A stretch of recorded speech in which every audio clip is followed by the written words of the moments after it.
In this video, I'm going to show you how to warp image in ibis Paint X. So there's two ways to do this. The first one is using the liquify pen. So you want to go to the bottom left, tap on the brush menu, and then from here you have like a bunch of different things. You want to select special on the left, and when you do so, liquify pen should be selected. If it's not, tap on special again, and then tap on the liquify pen, and it's gonna get selected.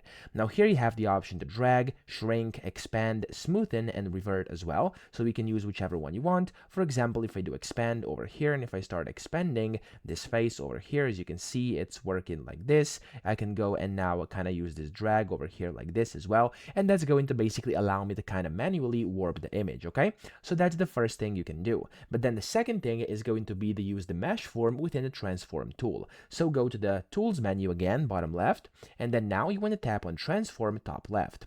When you do so, here you have the mesh form, and then when you tap on the mesh form, which is of course the third option at the bottom, you can just go ahead and of course warp your image that way as well. Okay, so that's how to do this. I hope this video helped you out. If it did, please subscribe to the channel and help me out as well.